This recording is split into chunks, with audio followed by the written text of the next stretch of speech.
Hello and welcome to What the F*** Just Happened Today, your essential guide to the daily shock and awe in national politics. I'm Joe Amditis. Let's get to it. It's Tuesday, October 17th, 2023. Welcome to day 1001. Joe Biden will travel to Israel to meet with Prime Minister Benjamin Netanyahu and demonstrate U.S. solidarity with its ally in what Biden called the face of Hamas's brutal terrorist attack.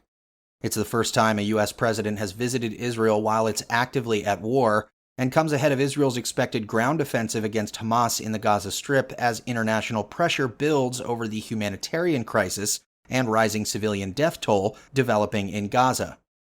The Rafah border crossing between Egypt and Gaza, the only way out of Gaza, will reopen to humanitarian aid for Palestinian civilians who are currently under siege by Israeli forces. The corridor, however, remains closed for now as hundreds of thousands of displaced Palestinian civilians are trying to leave the bombarded territory. Biden, meanwhile, deployed 2 aircraft carrier strike groups to the region in order to deter Iran and proxy militant groups from joining a wider regional war. Meanwhile, the United States secretly supplied Ukraine with long-range ATACMS missiles for the first time, which have been used to strike the Russian military aircraft and ammo depots in occupied Ukraine. Ukrainian President Volodymyr Zelensky and other Ukrainian leaders urged the U.S. to send the missiles for more than a year, but the Biden administration was worried that such a move would enrage Moscow and escalate U.S. involvement in the war. Biden gave the green light for the delivery last month, wanting to take the Russians by surprise.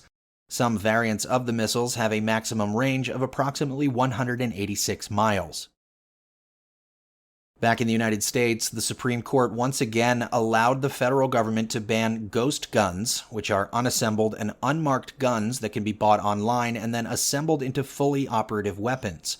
In 2022, Biden announced a new federal rule to regulate homemade guns known as ghost guns more like regular guns, including requiring serial numbers and background checks for purchases. Gun manufacturers challenged the regulations in court, and a federal judge in Texas issued a nationwide injunction barring the rule from going into effect. Today, the Supreme Court ruling invalidates that lower court ruling and allows the regulations to remain in effect while the legal challenge continues to play out. And finally, Jim Jordan failed to win the House speakership in the first round of voting after 20 of his Republican colleagues voted against him. Jordan plans to force another vote after falling 17 votes short of the 217 that he needed, saying whatever it takes to get a speaker today.